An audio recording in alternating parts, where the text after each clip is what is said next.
And 3, 2, 1. What's up, George? What's going on in the House of Craze tonight? In the House of Craze tonight, we have Mr. Matt Forsyth, and we are going to be talking to him about Bound, which is 200-page graphic novel. Excellent read. You guys should check it out. And then we're just going to do a little recap on our experiences with our Kickstarter campaigns. Word. Coming right up. Let's get it.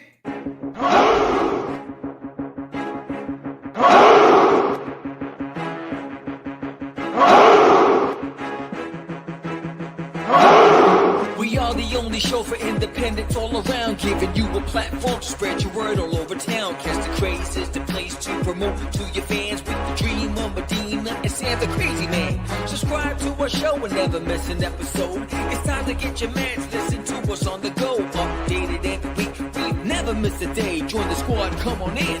It's time to catch the Craze. If you are an independent, catch the Craze. Making moves on your own, catch the Craze. On your grind in the streets, catch the Craze. Join the movement, catch the Craze.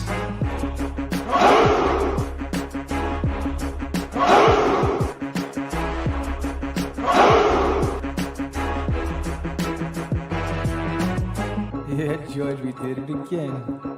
Come on now. You know you want to do it. Catch the Craze.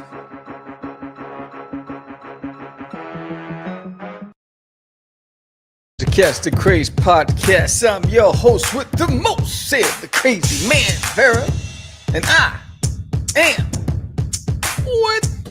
George, the Dreamer of Medina. What's happening, everyone? Welcome to another exciting episode of Catch the Craze. It is Tuesday, November 18th, 8 p.m. here in the East Coast, 7 p.m. wherever Sam is at.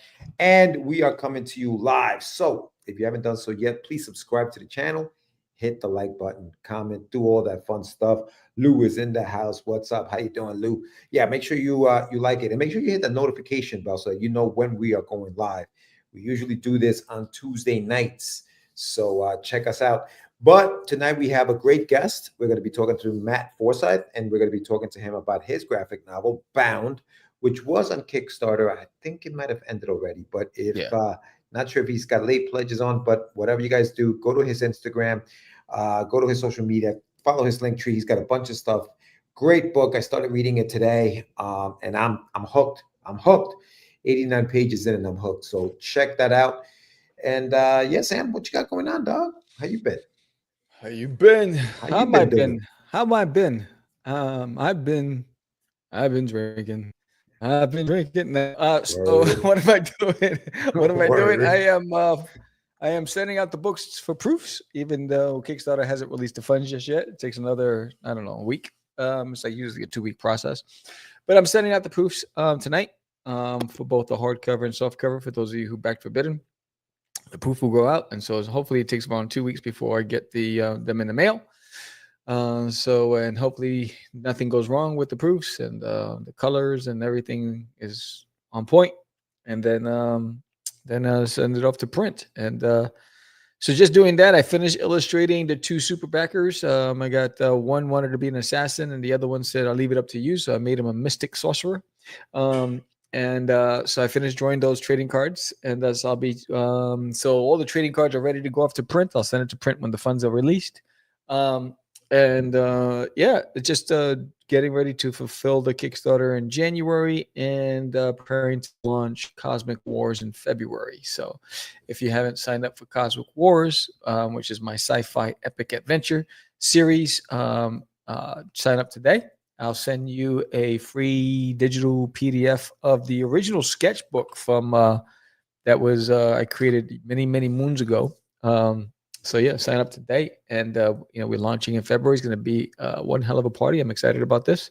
And if you don't know anything about Cosmic Wars and you want to know more about it, join me every Saturdays for Drawing with Friends. I usually draw with Lou Pons and Marco DeFilio on Saturdays at 6 p.m. Central Time, which is 7 p.m. Eastern Standard Time, and it's usually about 2 hours. Last weekend I did Gorf. Next weekend I will be doing Princess Reina. And then each weekend I'll pick a different character from the universe to draw live. And I'll be talking about some of those characters as well as just talking with friends. That's awesome. Yeah, I was joking about it. I was watching the show on Saturday, And I think Lulu's in the chat. Lou is like the our indie comics Bob version Ross. of Bob Ross, bro. Yeah. Her artwork is it goes. It's like one thing, right? Like I'm looking at Yeah. this thing and I'm like, oh, this is cool. It looks nice. I mean, what else are you gonna do, Lou? Like I thought she was done. All of a sudden, 2 hours later, she's added, happy little accidents and like all kinds of crazy things. And I'm like, this looks amazing. So Yeah. definitely tune in Saturday nights. What time do you guys go live? 7 o'clock your time? 6 p.m. Yeah. Our time, 7 p.m. your time. 7 p.m. Eastern Standard Time. Check them out Saturday night between her and Marco, man. Yeah. Woo. Man, heavy hitters, bro. Heavy hitters. Heavy hitters. Marco was doing the watercolors for the robot in what was it in Invincible? Invincible. Yep. Yeah, he did the watercolors on that. And you know what I'll do? I like, and this is what I like about the show too, is like, so you guys, it's 3 artists, and you guys are kind of like just talking about just random things, whether it's the shows you guys are watching, whatever. But I love the because at the end of even last episode, for example, Marco was like, okay, I think I'm done. The orange didn't come out exactly the way I wanted it to come out or whatever. And Lou, feedback. Hey, man, you know what I've tried? I've tried this in the past when I'm using watercolor. Maybe try this and see how that makes that color pop out some more. So like, it's really cool to kind of hear that, to kind of the back and forth again. And it's just, helpful, just banter between friends. And, you guys are just chilling. So very enjoyable. If you're an artist, I think you guys would enjoy this. So definitely check out the show Saturday nights. Drawing with friends. Very, very good stuff, man. Very good. Yeah. Actually, it's funny because even when I'm tired, I'm like, oh, that's right, I got to go live. But then once I start talking with them, I'm having fun. Yeah. No, it's an escape, man. We need it. We need it. And your cover, the cover that you were working on, came out dope. I don't know how more you've done, but no, I will finish it this week. Totally I haven't finished it because I had to do the trading cards for the super backers. So I will be finishing that this week. Cool. And then I will show the finished product by the end of the week. Yeah. Dan, what's going on? Happy Tuesday. It's a safe hangout place. Yep. Yeah. Yes, indeed. Absolutely. 100%.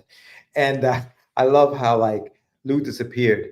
Her stream went away, and you two suckers were like, blah, blah, blah, blah, blah, blah, and then all of a sudden, where's Lou? Where did she go? I was like, wait, I said, it's quiet. What happened? She was gone for like 2 hours before you guys found her, man. It was crazy. We're hiking in the woods, and we're like 2 miles in, and we're like, yo, we lost her. It was insane. I was like, oh my God. But that's what it is, though. Time flies when you're having fun, and you guys are just kind of lost in your world, Yeah, when we start, we look up. It's like, yo, we're 2 hours in already. That's crazy. Seriously. It goes by like that. But it's always cool. And then I use that Bob Ross reference for those old heads. If you watched Bob Ross back in the days, that whatever time it was it 45 minutes, an hour that he would paint? Yeah. You really would be lost in that painting.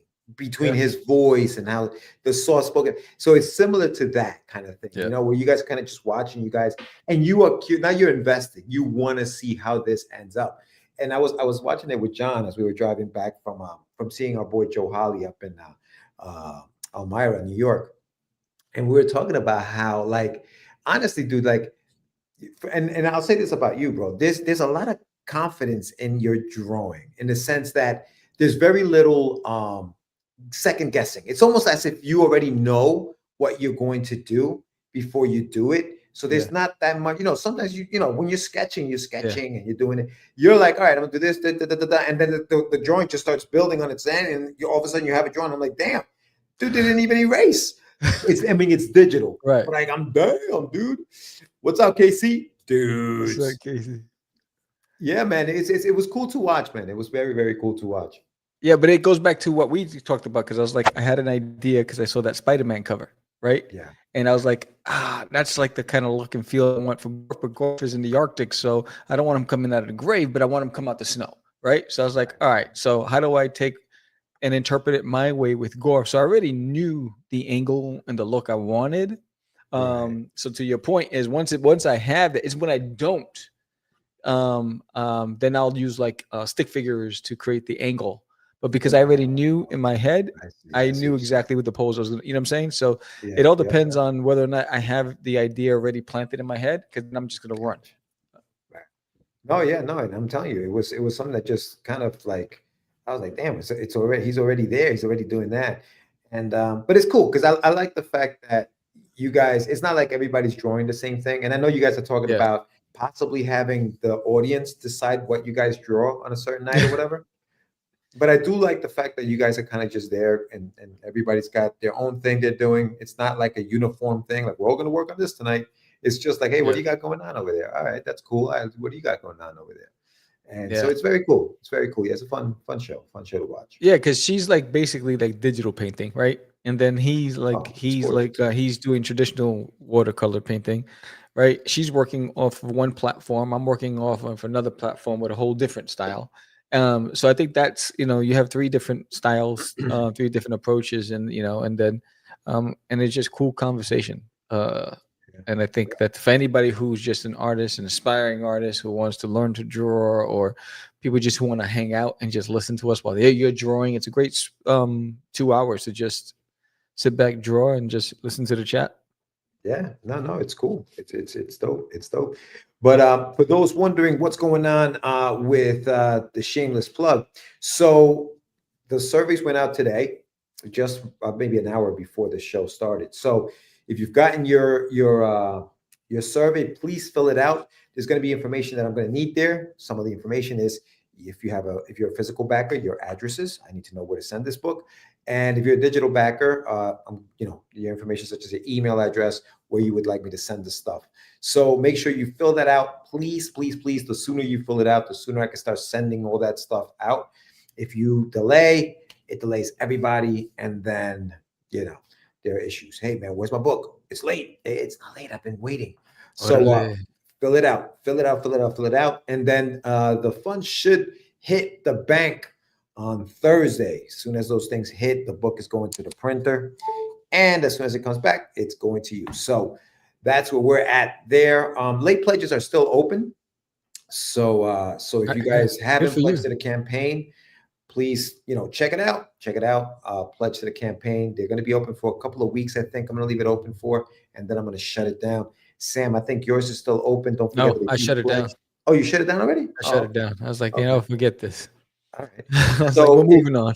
If you've pledged to both campaigns, that's going to be one of the questions in the survey. If you've pledged to both campaigns, let me know, because I have a print that I'm going to send to you. Sam's got a print that he's going to send to you guys. So if you guys pledge to both campaigns, let us know. That's going to be in my survey also. So fill it out. Let me know what you got. And yeah, big shout out to everybody who pledged to the campaign. Thank you very much. And more shameless plug coming next year. So next year is when the complete book will be sent out, or will be given to you guys. So pre-orders will be opening up in my website very, very soon. What up, Rafael? What's going on? Ralph's in the house. Yeah, Ralph is in the house. So make sure you check out the website for that update. And if you sign up for the email list, or the email address, if you send me your email address for the email list, then I will give you updates on what's going on. I'm going to be doing something fun with you guys, where I'm going to let you guys choose the cover for the graphic novel. So stay tuned for that. Ed, what up, Ed?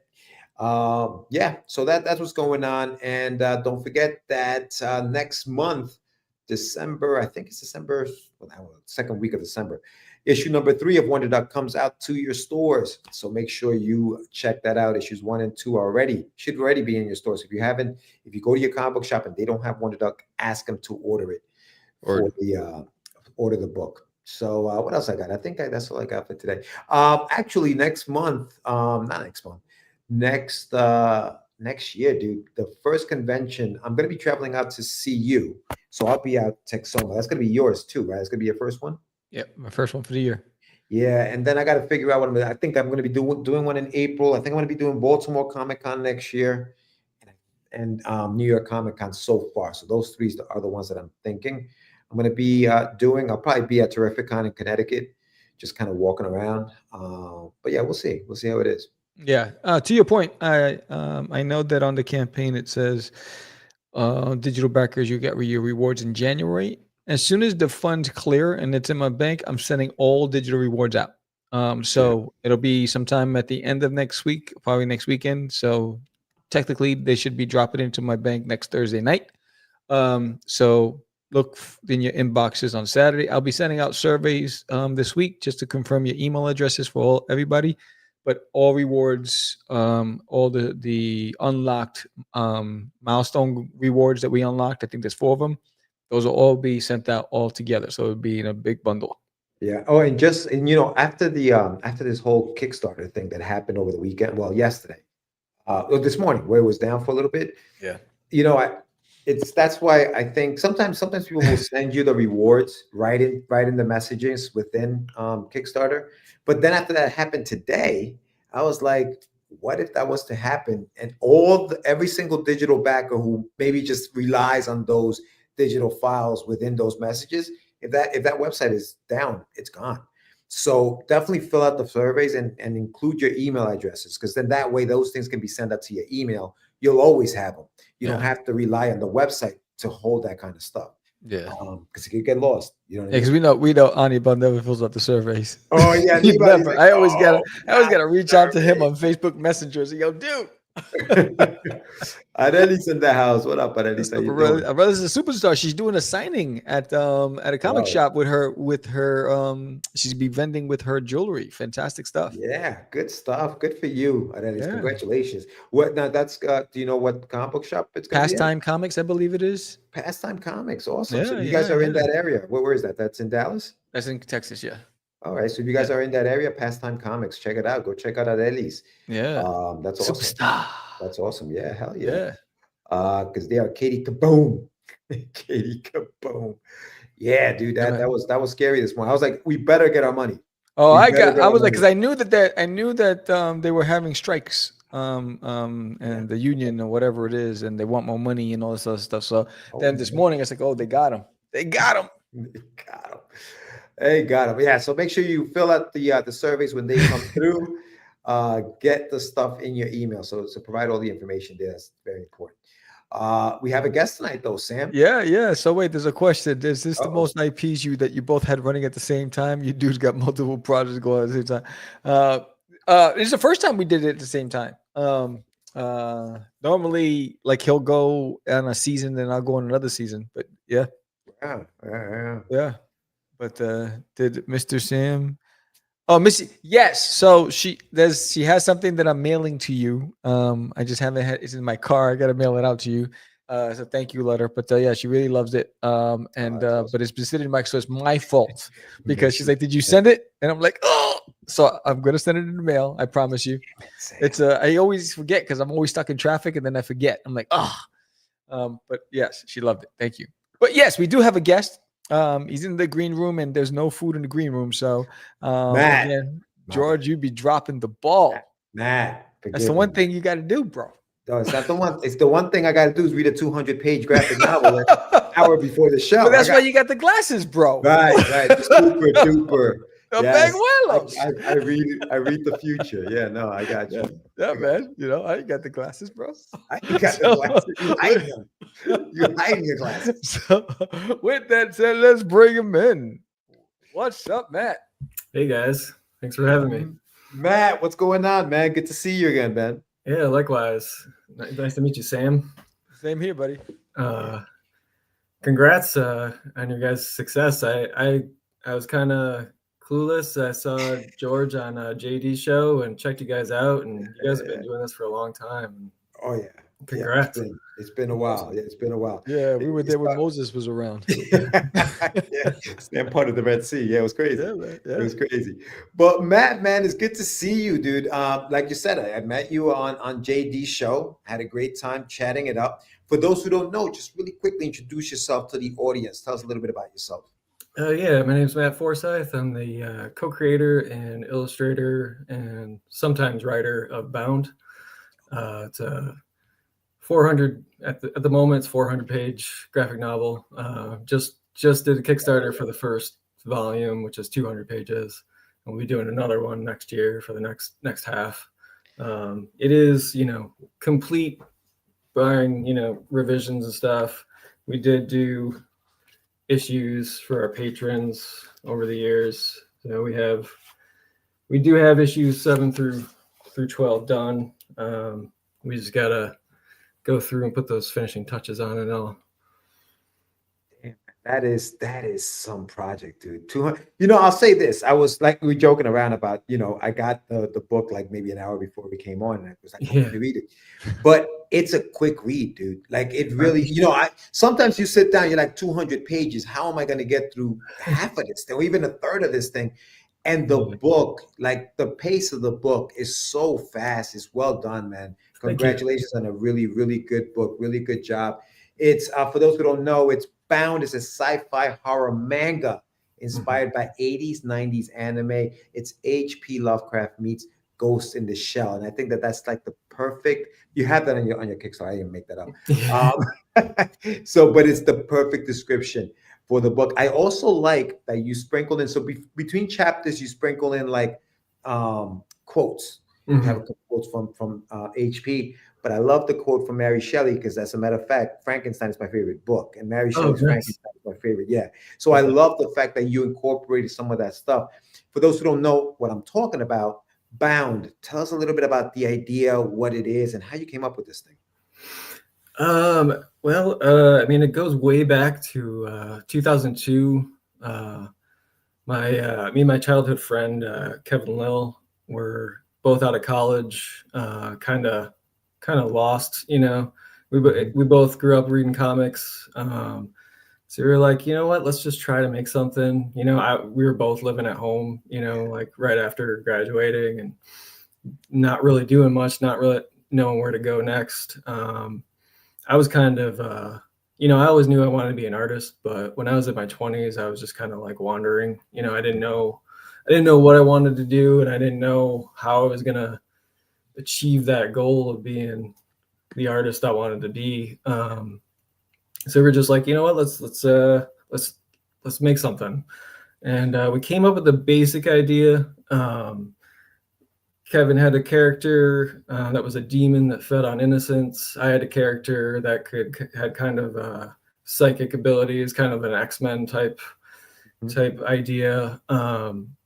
And we went back and forth. It didn't really pan out. I did character designs, and I did a few pages with the stuff that he wrote early on, and we were just kind of, life took over. We went different directions, and we tried a couple times to get it going, and it just never really clicked.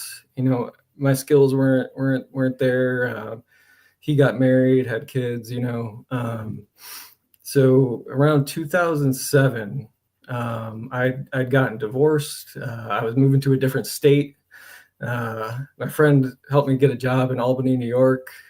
So I drove straight there from St. Louis, and just started working that job. And I was like, I got to do something, and I had this idea that kind of blossomed from those early sessions. Right. Yeah. And I just started drawing it, and I had about 6 or 7 pages. That's when I met Therese, and she was aspiring sci-fi writer. And it was kind of the same thing. I was like, let's try this. And she was all about it. And it just came together. I mean, it took a long time, but that first issue, it just clicked. Everything worked. Everything that didn't work before, kind of fell into place. Different setting, different. When Kevin and I were doing it, it was more of a contemporary story. Okay. But over time in my head, it just switched to, distant future, a little bit more science fiction-y, less drama, less horror. But yeah, and I mean, we've been doing it ever since. That was like 2009. I think we started putting it online for free for people to read. Yeah, it looks. I mean, the artwork looks amazing, dude. And the manga, the decision to make it, have that style, was that just what your artwork, the style of artwork that you do, or was that a conscious decision to say, you know what, I'm a fan of this, I want to do something like that? I think it's a little both. I grew up in the 80s watching anime and reading, DC and Marvel and stuff. As I got into high school, I got more into anime. That was like the early 90s. So that was like kind of peak, introduction to the West, like Akira and the Guyver and all that stuff.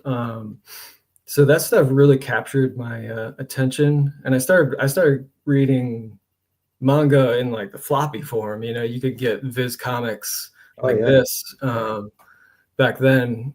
You didn't get the little tankobon graphic novel, and I don't know, it just captured me. Black and white stuff just really stuck with me. I don't know if it was, I was a big fan of Ghost in the Shell, the comic, and the film, the 95 film. And I think that had a big influence on me. I was a big fan of Jim Lee and Mark Silvestri and Todd McFarlane and those guys. So Image was a big, Image was blowing up back then too. So that was a big inspiration. It's hard to pinpoint, what exactly I was, I don't think there's one thing I could point to. I think now my biggest influences are like Akira and Otomo and his style. But yeah, early on, Masamune Shirow and just all those Battle Angel. That was another one, big one. Visually it appealed to me the most, and I tried to emulate some of that stuff. Yeah, when I looked through your campaign, and if you guys want to check it out, you can still check it out because the campaign is still. I mean, not that you can't pledge to it, but it's up there. And I messed up the late pledges. I don't know what I did wrong. I thought I had it turned on, but no. But looking through it, you have like a comparison photo from 2013, and then you remastered the book, and so you have a 2025 version. What led to that decision? Was it just you were looking at that older art and you were like, "Damn, I gotta redo this." What led to that? I don't know, I think if it wasn't the first chapter, I might feel okay with it. But because like it's that first impression of it, and then it drastically changes after that. I just couldn't. I don't know. I had this vision, and I was just telling Therese recently, like it's just now catching up to, like, my skills are just now catching up to my vision, where it's pretty close to what I originally had in mind, and I wanted to see it all the way I wanted it to look, and not that I'm gonna keep going back and like in 5 years and be like, oh, a new version's out. Remastered version of the book. Seth, I think that's the other character. I think the one that feeds on the innocence, right? Yeah. Well, look for that character. How did that form? Because it's a cool looking character. He's got like wings, but he's like metallic, and he doesn't have a body. It's just like a tail. Like it's a really cool looking design. How did you come up with that? Or was that Kevin's? No, Kevin actually had a very different. Kevin, part of me still feels a little guilty. Kevin had more of like a slice of life kind of idea, where it was more of like a comic strip, where like the character was going to be dealing with this demon, but in a very like almost comedic way. Right. And I kind of steered him away from that. It's way different than I was a big influenced by H.R. Giger, and there's a lot of Alien in there. Little Godzilla with the spikes and stuff. And, like I said, it's a mishmash of my influences. I have a hard time pinpointing exactly where. But yeah, Giger's one of my favorites. Yeah, no, it's great, man. It's great. So how is it working with Therese now, as far as like when you guys sit down in that writing room and you guys are talking about like what we're going to do next? The experience with working with her versus working with Kevin, was it a big difference? I mean, obviously the story's different now, but like, how was that experience working with a co-writer in a sense? It's been pretty good. We don't butt heads too much. I'm very particular about like tone and like you said, pacing.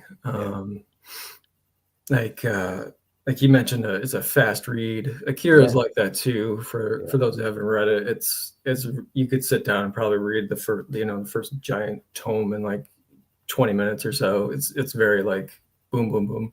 It's very like cinematic. in that way.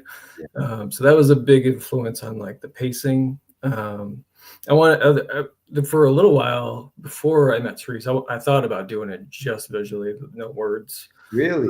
So Wow. I think that kind of played into it a little bit, but she's really good. A lot of the first book, the first 12 chapters came out of me. So I would come up with the pages first, and then she would take them. We do it backwards. she would take them and write to them. But The I would old come to Marvel her. method. It's like the old Marvel method. Old school, like Yeah, you did. Stan It was Lee. Stan Lee. Yeah. Yeah. So I would oftentimes be like, I got this scene and I've got this scene. How do we connect them? And she would just like a miracle, just be like, oh, we'll just do this, this, and this. And it would almost always work. And so like, that's just another sign that we're kind of meant to be working together and stuff. But yeah, she's really good at, I don't consider myself a writer. So she's very good at writing the dialogue and giving Natalia her voice and making it worth reading. I love how like you have the sci-fi and it's a perfect mashup like sci-fi and horror because you have that like that whole library scene, man. Like where they're in the library, Shumi, man, Shumi, my boy. Like, it's funny how like that character's in the book for like I don't know a couple of pages, but you guys did such a good job at like making him real. So I love that. I love that. But talk about like a scene like that. Like, is that something that, because I think that, obviously that's the first book, but is that something that is that one of the ones where you drew first and then she had to go in there and kind of add the dialogue afterwards or? Yeah, for sure. We had a little bit of a outline. I think we outlined that first half that you have. But it did change over time. I kind of let go of, you can outline everything and you can plan everything, but I let go a little bit of that control and just kind of not to get too metaphysical, but just kind of left it up to the fates. Kind of like I let things come to me while I'm sitting there drawing, and sometimes that involves like drastic changes, and I have to kind of go with my gut a lot.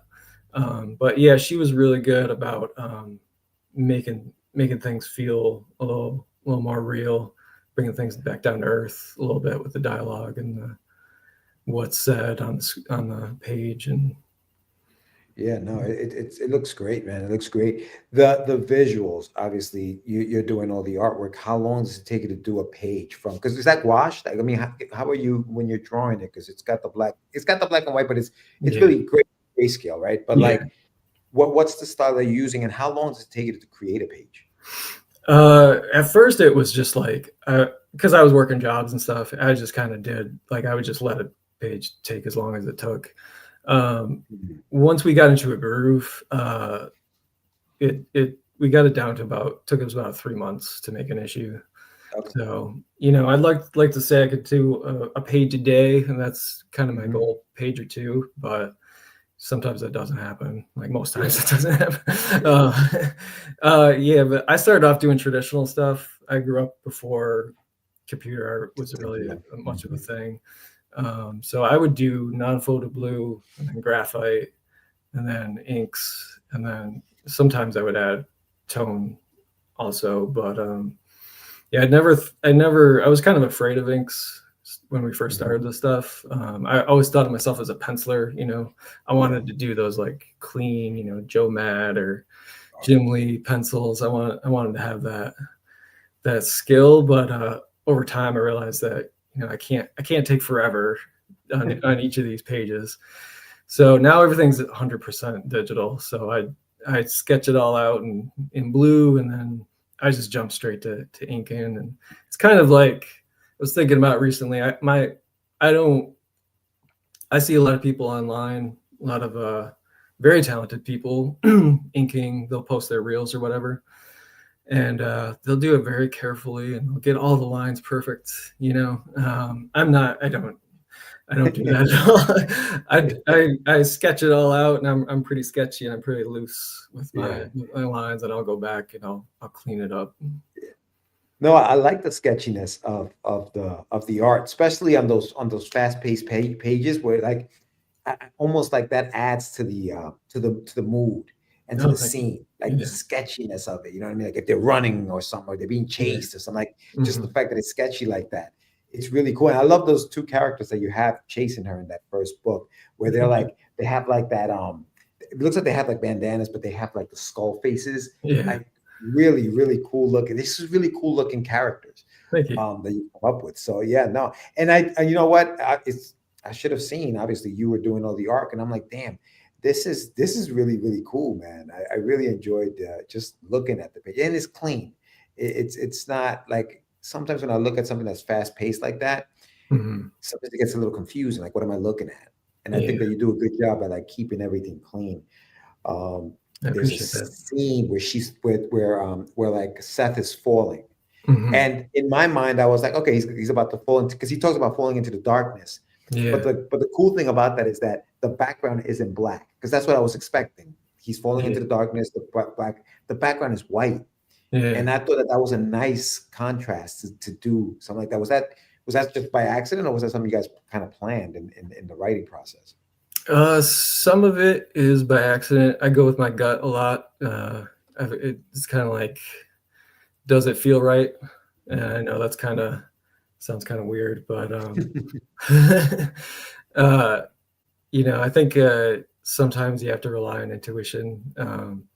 I have kind of a design background.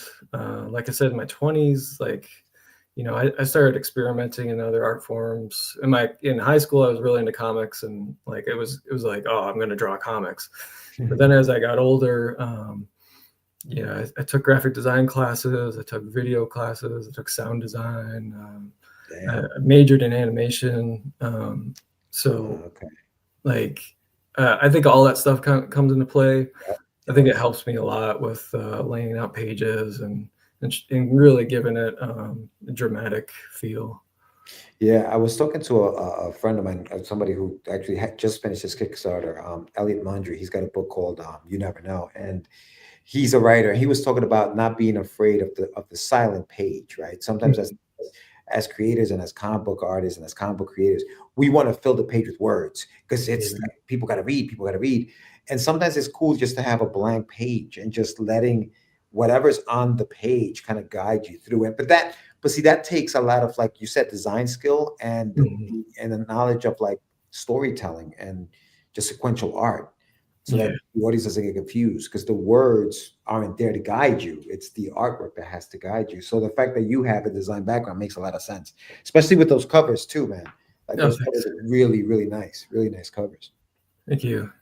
Yeah, I put a lot of time into learning, like early 2000s, seeing like Art Germ and some of the other like DeviantArt people back in the day. That stuff, I was like, I got to know how to do this stuff.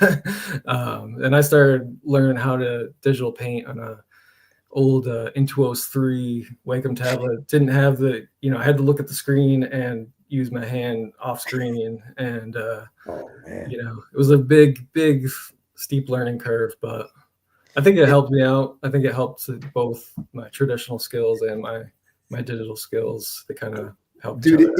it's crazy how much that's changed, right, Sam? Because like didn't you use something like that too when you used to draw? Like, I feel like there's the advances in like the art and the digital art is insane.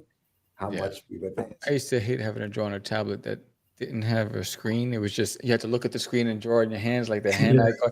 Drove me nuts. And so they made it possible to see it on the screen. I was all in. Yeah. Yeah, every once in a while I'll see somebody that like I really admire and they're using one of those, and I'm like, geez, still, so primitive. That is insane, man. So how far along are you now? It's a 400-page, graphic novel, the second volume, I would say. So Yeah. how far are you guys along on that second volume of the book? Yeah, like I said, it's that part's done, besides the revisions that I need to make. So, there were some pages. We tried to, because we have a Patreon too. We did our best to respect people and not be like, oh yeah, 6 months from now you'll see another page or something. Because early on, that's kind of how it was. It was like, working a job and doing what we could, the best we could. Yeah.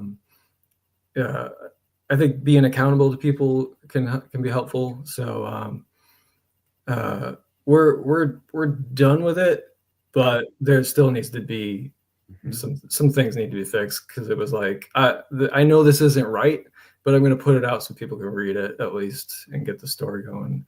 The story is not going to change. Therese said she fixed some stuff grammatically, but I don't anticipate any major changes to dialogue or story. There might be a few words here and there.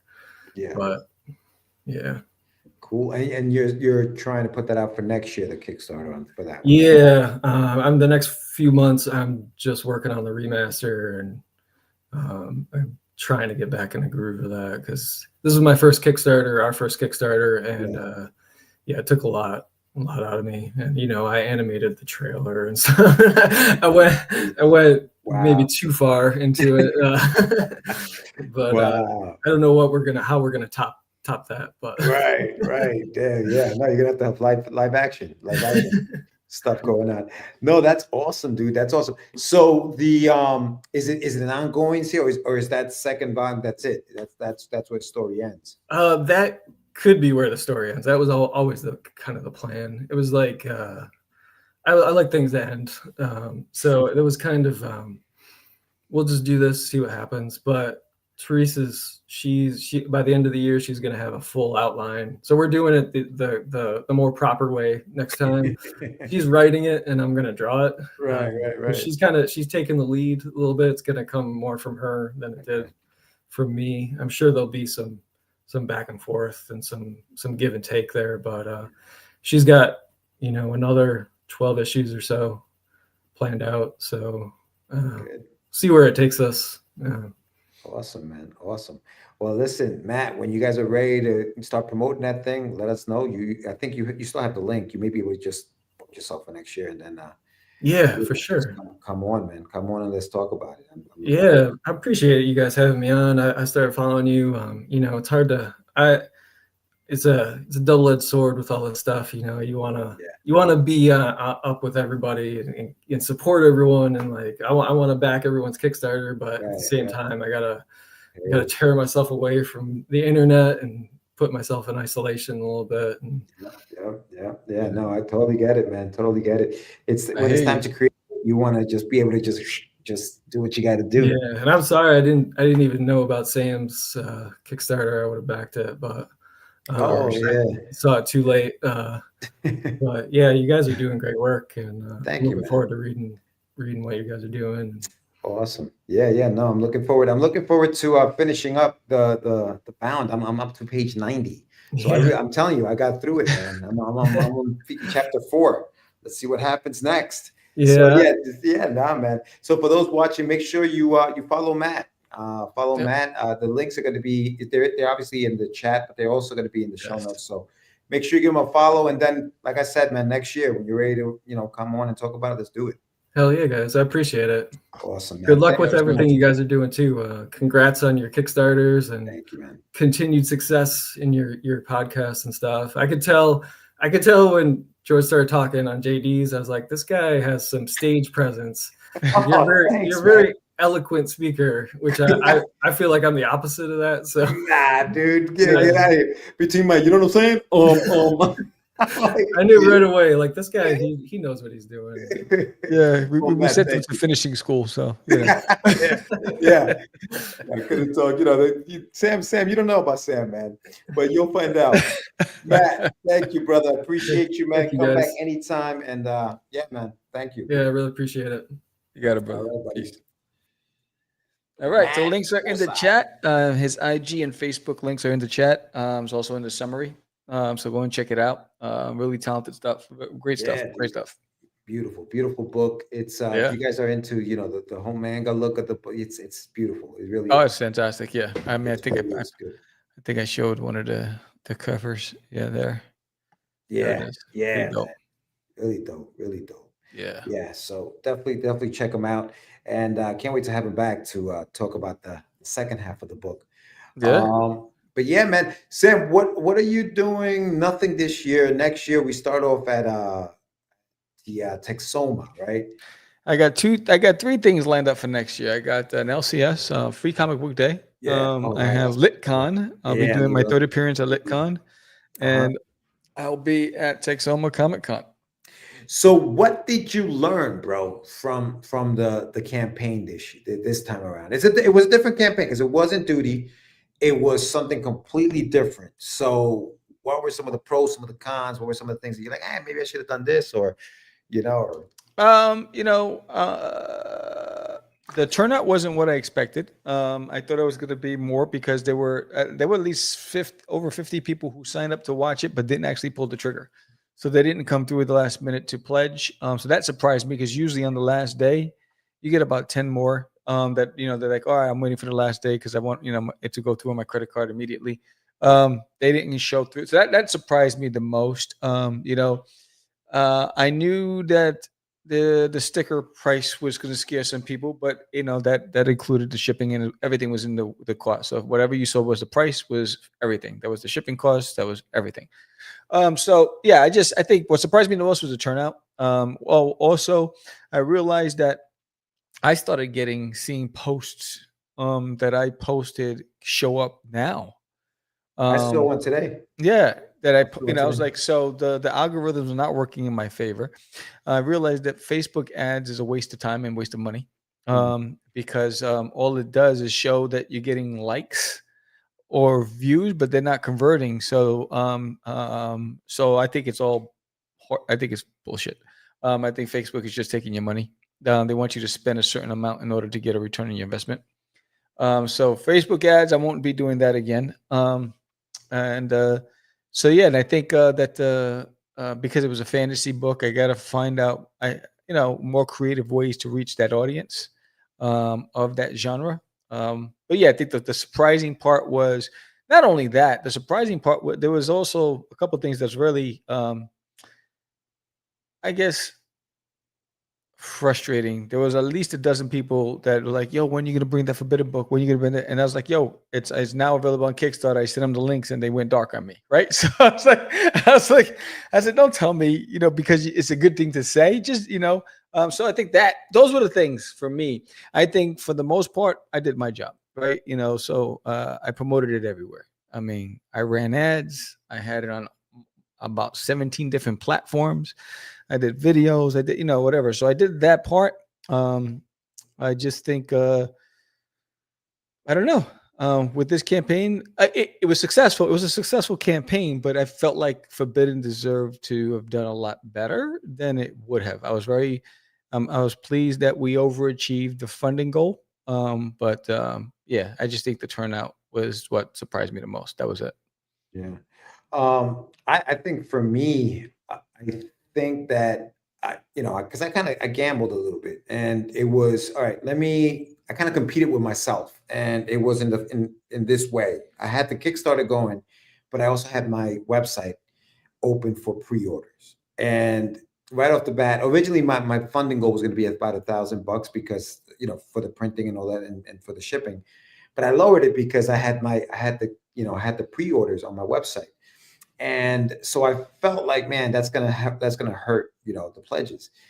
And it didn't hurt the pledges, but it helped out on my to have my website, because when I was at New York Comic Con, and that was like what really opened up my eyes to this. When people would come up to the table and I'd be like, "Oh, I have a Kickstarter," and I'd ask them, "Do you know what? Are you familiar with Kickstarter?" And a lot of people were like, "No, I'm not. Like, I don't. What is that kind of thing?" So I was like, all right, you know what? Never mind that.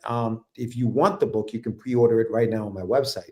And a lot of people just went to my website and pre-ordered the book there, or went home later on that day and pre-ordered it from their home or wherever they were. So to have those two things, I think is an important thing. Just that option to use our websites. We spend so much money on these websites to just have them there, for the year or whatever, and we don't use them for for that kind of stuff. And I think we should, right? We should, if you're paying for a website and you're paying for an e-commerce website, especially, use it, use that option. So it worked out in my favor. And I think that I'm going to get, even like for the graphic novel, when it comes out, I'm not going on Kickstarter. I'm just going to go to my website. I just have pre-orders open and do things similar to, you know, how we did on pre-order. Now, the big thing though is delivering. So because they ordered it through my website, once that graphic novel is done, I got to ship that thing out. Because if I don't, then it just looks like a scam. Like, what the hell did I just do? I knew I shouldn't have ordered from some random website that I don't know anything about. So the follow through is very important. But yeah, no, I think that was the biggest lesson for me, is use everything available. Because to Raphael's point, Kickstarter isn't what it was a couple years ago, 3-4 No, years. because I was during the interview, I was looking at Kickstarter. There's a lot of campaigns right now. One, we know a bunch of guys that didn't fund, right? And this past 2 months. And then there's a lot of campaigns that are ending in the next 24 hours or the next 3 days, and they're nowhere near funding. So I think a lot of it has to also do with the fact that you have that strike on Kickstarter too. So the algorithm's not working in your favor as well, unless you got some huge backing. But there's a lot of variables and a lot of things to consider. Tons, bro. Yeah. I mean, yo, dude, this weekend alone, there were like 4 or 5 conventions. People are out again. People are out. They're not, you know, Kickstarter, to me, Kickstarter was great when you couldn't go anywhere. So you had to order everything online, and Kickstarter was a great way to order a bunch of these books to come to your house and read some stuff. But once everything opened up and conventions are open now, people are just going to conventions. And if you want to buy an indie book, if you want to buy anything, you just go to the convention and pick it up there. Why am I going to wait 3 or 4 months for a book that may never come? And that's the other thing. You know, some people don't fulfill. And once that starts happening, you know, it's just double whammy. Yeah. You know what I'm saying? I was at 2 different, exactly, Raph. I saw you. He was in Jersey. What was the other one? I know you were in Jersey. You were in one, maybe they were both in Jersey. I was up in upstate New York in Elmira. We were visiting our buddy Joe Holly. We were there, and that was a good convention. That was packed with people. Then there was one in PA that Rob Multari was at. They were out at another convention in PA. Big shout out to Rob. And Long Island is Extravacon. Look at that. So, you know, cons everywhere, dude. So if you want to go pick up some indie books, you just go to the con. Let me see where this guy's going to be at, or this woman's going to be at, or whatever, this creator, and let me go pick up some books. So we can't just rely on the Kickstarters anymore. And Kickstarter's tough, bro. That thing is a monster trying to, you know, beat the algorithms and stuff, you know? Oh, it is. It is. I mean, I was looking at a bunch of campaigns also today that they have campaign we love or project we love, but they're nowhere near funding and they're about to end, right? So that doesn't even guarantee anything, right? So I think it goes back to, yes, you got to connect with the public. You have to find other ways to connect with the public. You know, I think that's the biggest key. It's finding new creative ways to connect with as many people as possible to get the word out about your project. That's basically it. Kickstarter is just a tool. It's one method. I think, you know, it was smart of you to use your website for pre-orders. Taking that when I get to Texoma Comic-Con as an option. Look, you can order it on Kickstarter, or you can just order it right now through my website. Boom. They're great. You know, I think that was a good idea. But you got to find various means to do it. But yeah, I think that was it. I mean, even like with Cosmic Wars now, the live streams, the drawing, I'm working on some other, on top of drawing with friends. I'm gonna do some things where I talk about each character and I draw them, and I'm gonna post them on shorts and reels to get them out there and just try to connect and find that audience. Again, and I have to go back and reinvest in my vlogs because I have like 6 videos that I haven't finished editing for the vlogs, and that helped me build and cultivate a fan base from that, but I haven't done it in a minute. Yeah. You know. Yeah, no, for sure. Right. We have a lot of creators on the show, and they have been getting stuck a little at the funding. They might get a bit further, but not by much. Yeah. Connecting with the public definitely sounds like the hardest part, especially since social media isn't reliable. It's really not. Yeah, it's better to hit the cons for that. Yeah, man, the cons is a great place to do that. Your local comic book shop is a great place to do that. Like you said, like having, you know, book signings and stuff like that. Like I had my book signing for Wonder Dog in October, and the turnout was great. And that's face to face with your Yes. fans. I was there when the second issue was being released. I stopped into the store just to pick up a couple of books, and some of the people that bought the first issue were there, and they were like, "Hey man, what's going on? Are you doing another signing?" And I'm like, no, but the books will be here. And so they picked up their books. Some of them put them in their pull list. So I think it's important to get out to the stores, get out to the cons, Yeah. get out to, street fairs, libraries, whatever. I think being somebody that people can see and, oh, this guy's real is important, especially for us, because nobody knows who we are. Like, you know what I mean? You have to get out there. You have to, right. Library events for sure. So yeah, man. I mean, you live and you learn. But you can't stop, right? Like we do. No, you can't stop. I mean, going. Forbidden wasn't even over, and I had the landing page for Cosmic Wars already up, right?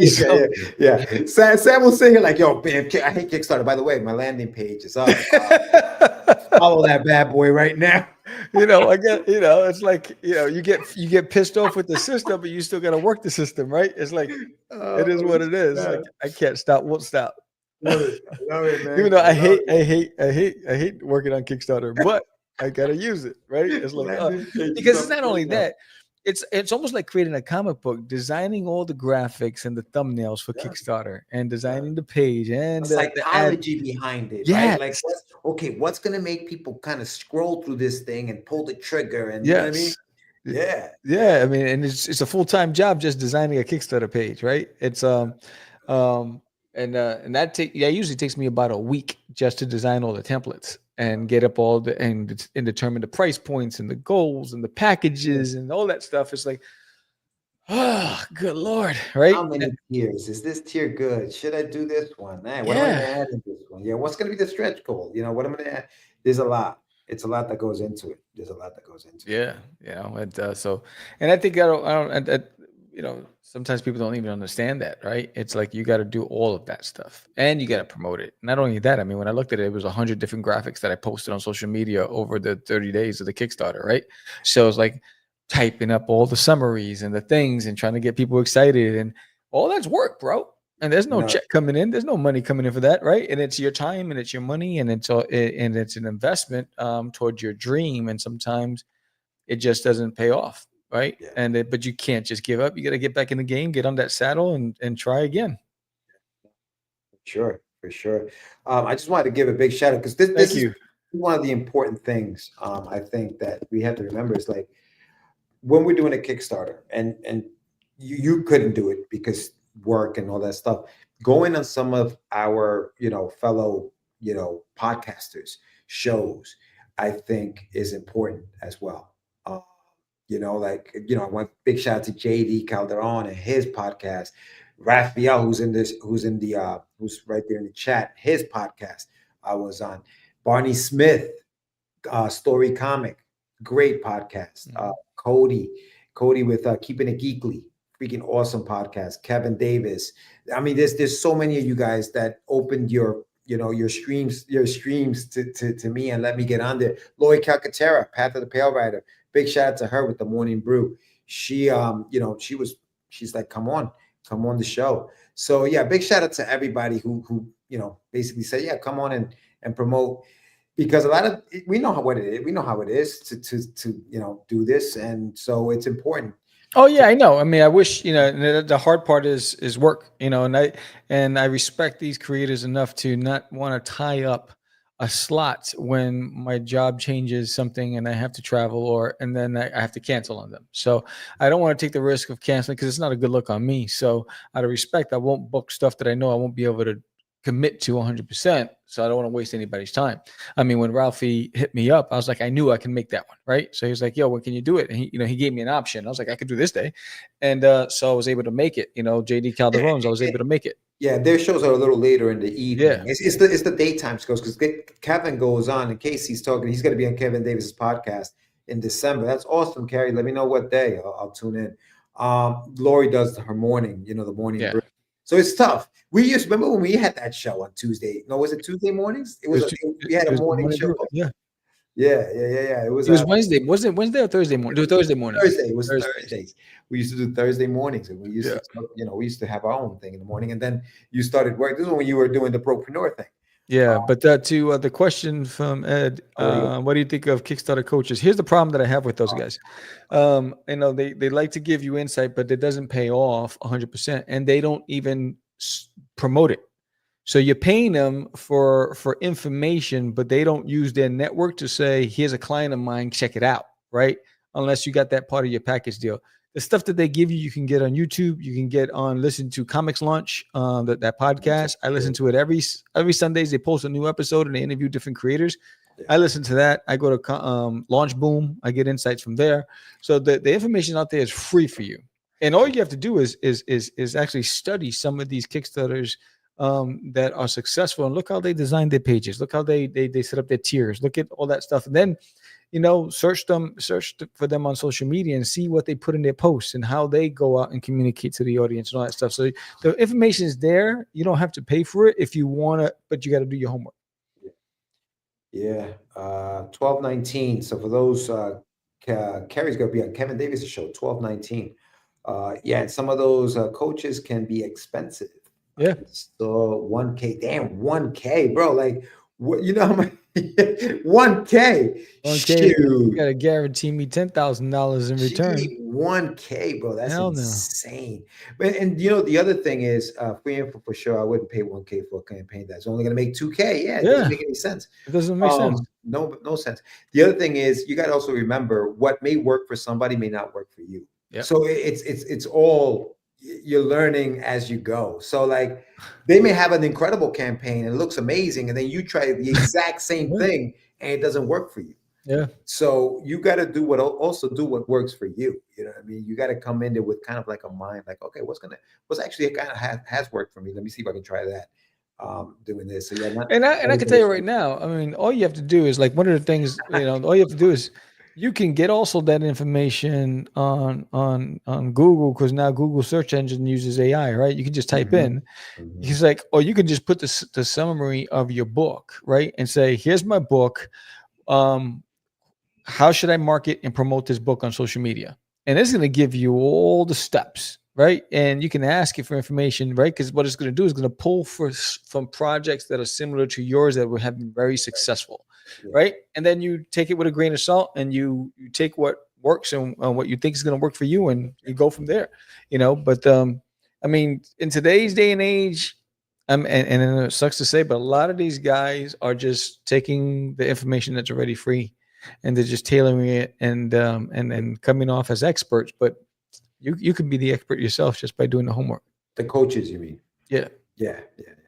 100%. Yeah, and so when you look at some of these guys that come out of the gate, their first campaign, and they did $50,000, they paid a company to help them with that, right? So they probably paid a few grand to get, or they're giving a percentage of their Kickstarter, right? So like 10% of my earnings go to this guy, right? So, truth be told, I learned so much from you dudes, Raphael, about the whole Kickstarter experience and strategy. Thanks, Ed. Dude, your book was awesome, bro. I can't wait to see where you take the book. So for those who don't know, End of Zed is a great book, by the way. Google it. Check it out. And Raph, you've been amazing, dude. Raphael doesn't stop promoting other people's stuff. I can't wait to see your stuff. So as soon as Raphael's stuff comes out, he better have like 1,500 people back in his project, because all the stuff that he does for everybody else, bro, I'm hoping you freaking kill it. Dude, and that's the part that's also scary, because remember Mark Torres, right? He came from the radio. That's another one. Mark Torres. He gave access to hundreds and hundreds of independents, but they didn't all show up to support him when he did his first book ever, right? So it's like, so that's the scary part too, because I mean, he gave us that first shot when he had the Comic Novice radio show. Right, we drove up to Long Island, went into the station, and we were, on a show. And he gave us a voice when we broke out into the comic game. And then he always brought us back, and then he moved on to the next stage of. He's always invited. When I left comics for 10 years, and I announced I was coming back, he goes, "Hey, you want to make your announcement on my show?" I was like, "Sure." I drove to Long Island, went on the radio, right, but he's another guy who'll give you the shirt off his back. But Mark is awesome. Yeah. No, absolutely. Funny. So Ed said, even though Rafi made him wash his car just to get on the show, didn't know that was a thing. All right, Rafi. Wow. Wow, thugging. Oh, good. Yo, so You gonna Raphael, good eat point. your cornbread. That's your cornbread, dude. I thought Mark was a done deal. I was so surprised when his book fought so hard to fund. Yeah, man. Yeah, man. I thought so too. I thought everybody was gonna come out and show him love, and damn. Oh yeah, and it's a cold world out there, brother. It's a cold It world. is, man. People forget. Short-term memory, bro. Cold world, dog.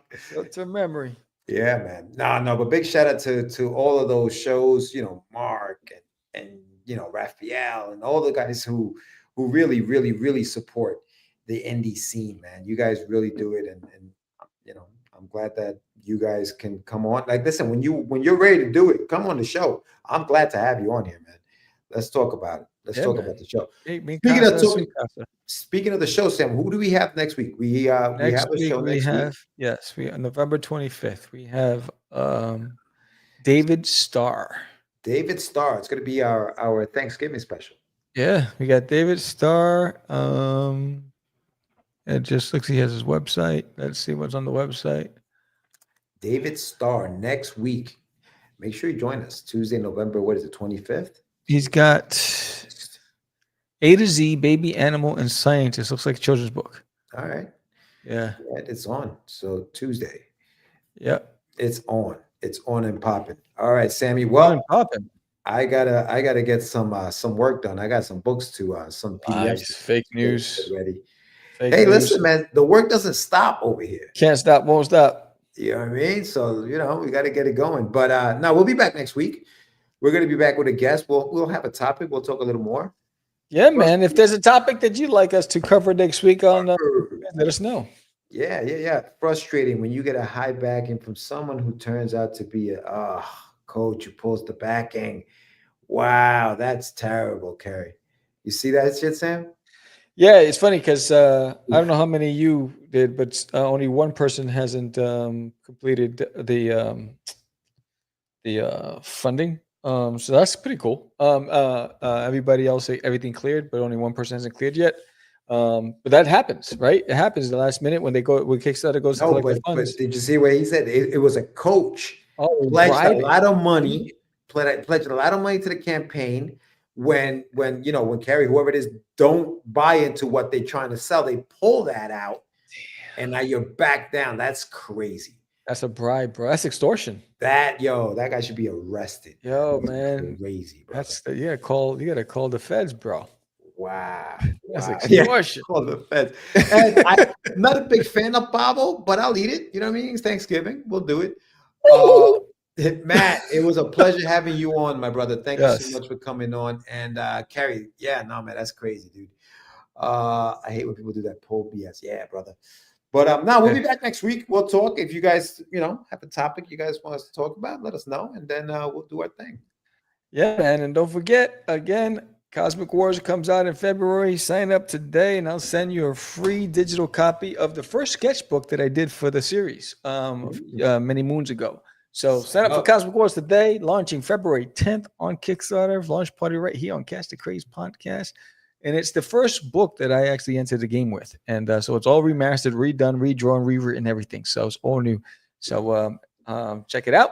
So thank you, everybody, so much for watching us. We are the longest running independent comic book podcast in the game, founded in 2005 for Indies by Indies. When we grow, the independent community grows, and we cannot do it without your support. So please like, subscribe, and share, and let everybody know where you found us.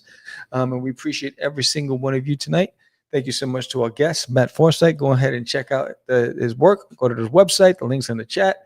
And thank you, everybody, and we'll see you next week. With that said, I am Sam, the Crazy Man Vera. George, the Dreamer Medina. And we are out. It's just it's not. Crazy. Acquiesce. No, it's talking about my friend Acquiesce. Say my name, right? This is what you were thinking? Oh, He described me. He said, I'm the What? Catch the Craze. You're listening to Catch the Craze. You're listening to Catch the Craze. To Catch the Craze. You are listening to Catch the Craze on Catch the Craze. You're listening to Catch the Craze. Candy girl.